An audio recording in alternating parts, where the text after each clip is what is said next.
l'affaire Amougou-Belinga. Voici pourquoi les fonctionnaires de la DGI sont en fuite. Le chef de l'État met en déroute le plan du patron du groupe. L'anecdote qui visait à anéantir les arriérés fiscaux de 28,6 milliards de francs réclamés par la Direction générale des impôts de Sille ordonne en urgence la remise en liberté d'un responsable du fisc abusivement incarcéré grâce au soutien de l'homme d'affaires au sein de l'appareil judiciaire. Calara revient sur les manœuvres mafieuses et judiciaires de l'ombre qui ont précédé de l'intervention surprise du président de la République. Alors qu'il s'attendait à faire incarcérer 3 nouveaux inspecteurs des impôts en ce début de semaine, M. Jean-Pierre Amougou-Belinga découvre, depuis vendredi dernier, que la dynamique ultra-répressive qu'il avait impulsée à sa procédure judiciaire, avec l'aide de ses soutiens dans l'appareil judiciaire, s'est enrayée en fin de journée de vendredi dernier, 3 juin.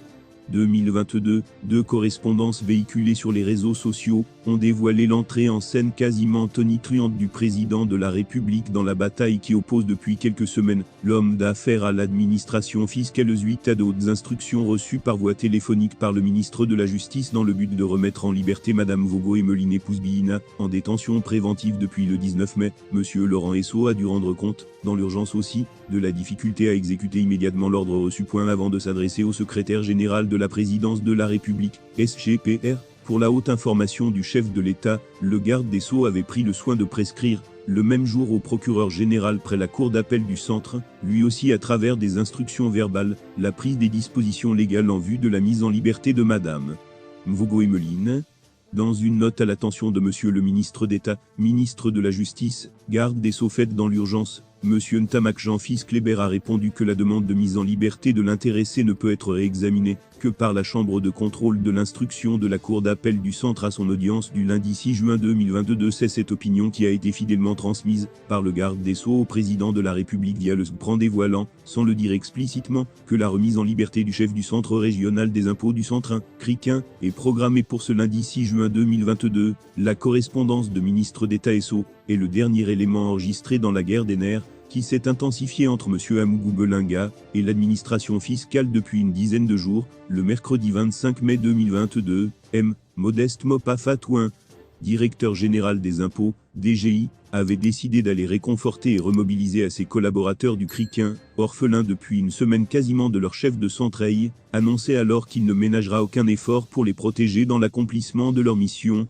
Pour casser le réarmement moral de ces troupes ainsi impulsées par le patron de l'administration fiscale, M. Amougou-Belinga obtenait 24 heures plus tard l'émission d'une convocation, lire Calara N°429. Pour la comparution le mardi 31 mai 2022, de 3 inspecteurs des impôts devant le juge d'instruction probablement programmés pour faire incarcérer ces 3 inculpés et entretenir ainsi au sein de l'opinion publique l'idée que les fonctionnaires du fisc auraient déjà été confondus au sujet des faits supposés de corruption et de tentatives d'extorsion des fonds qui leur sont imputés par l'homme d'affaires. Le rendez-vous du 31 mai éveillait la prudence des avocats de mise en cause.